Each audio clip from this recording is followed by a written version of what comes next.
Hi all, you may notice something unusual about this starting position. So let me test your powers of observations. If you look at it for about 2 seconds starting from now, you'll notice that the Queen's Rook is missing.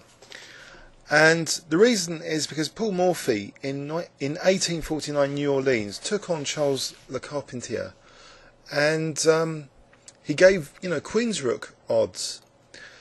So this was a sign of the times that not only combinations were popular, but also odds games, and also blindfold simultaneouses. So there were many things about the era in the 18th century which coincides with a period of romanticism. That chess was a reflection of maybe this societal demand for brilliance, for beauty, for aesthetics.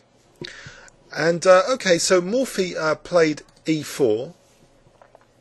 And his opponent played e5, and now we see knight f3, knight c6. So Morphy's playing so far as if he hasn't got Queen's Rook odds. He's playing like fairly standard stuff. And now he plays d4. Okay, so we have the Scotch game, bishop c4. And here is one thing about Morphy games which is clear. He's very interested in fast development, open lines. Not sort of stodgy positions or more positional positions from positional inverted commas from like d4, but his games have this energy, this fast initiative, piece pressure, and it's some of these principles which were picked up on by the later Steinitz, who became the first official world champion. And so the reason I want to demonstrate a few Morphy games, as well as being brilliant and and beautiful, romantic period games, I would argue that they do have also a certain degree of internal qualities, but that was vastly extended by Steinitz, going into great detail about things like the two bishops, pawn structure weaknesses, holes. Steinitz went into all the great details, but for Morphy there is definitely evidence of control of the centre, fast development, the importance of the initiative, and certainly resourcefulness for sacrificing bits, where appropriate, to get at the opponent's king.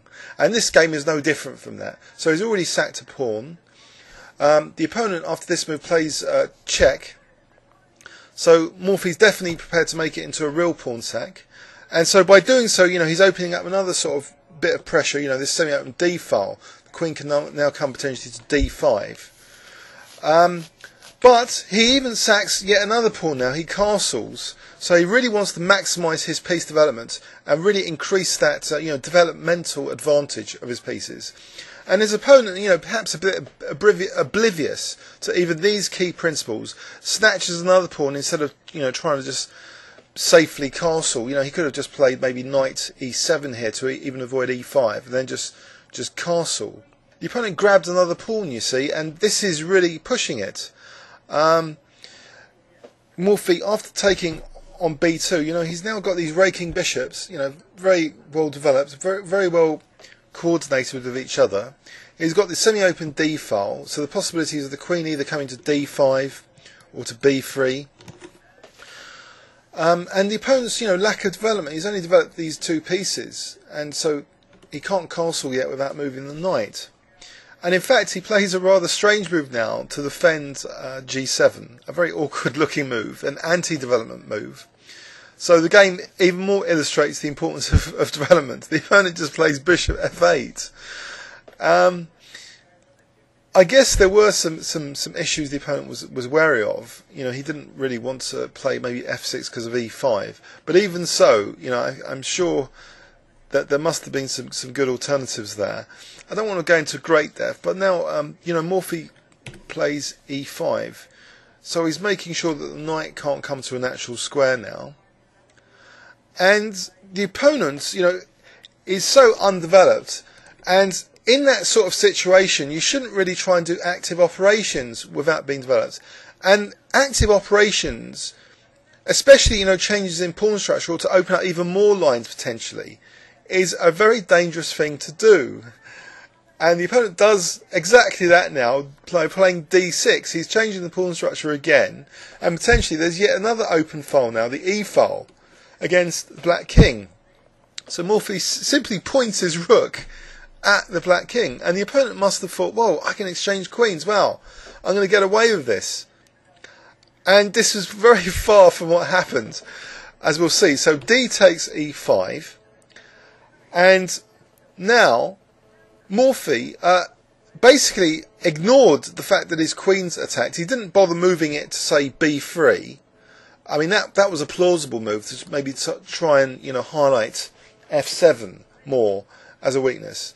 No, he didn't do that. He actually played knight takes E5. So his opponent, seeing he could get rid of the queens, thinking, well, the danger's going to be over now. He just took on D1, but Morphy puts in an important Zwischenzug, an intermediary move. He plays bishop takes F7, check. And the opponent didn't really want to play king D8 because he saw, rook takes D1 check, and the king's still being harassed, and he wouldn't be able to put, the bishop in front. He'd have to go to E7, and then maybe there's bishop A3 after that, and so his nightmare of the king being the centre would be far from over. So instead, he chose king E7, and now Morphy uncorks what can be described as just very, very beautiful, a very, very beautiful mate combination. I suppose helped by the opponent, but I think it's maybe even a forced mate. I'm a bit wary to turn on an engine here. Just to check if it was a forced mate from this position. But Morphy played knight G6 check. Let's look for ourselves now. Well, let's first have a look at what happened in the game. I wonder if you can anticipate what happened in the game.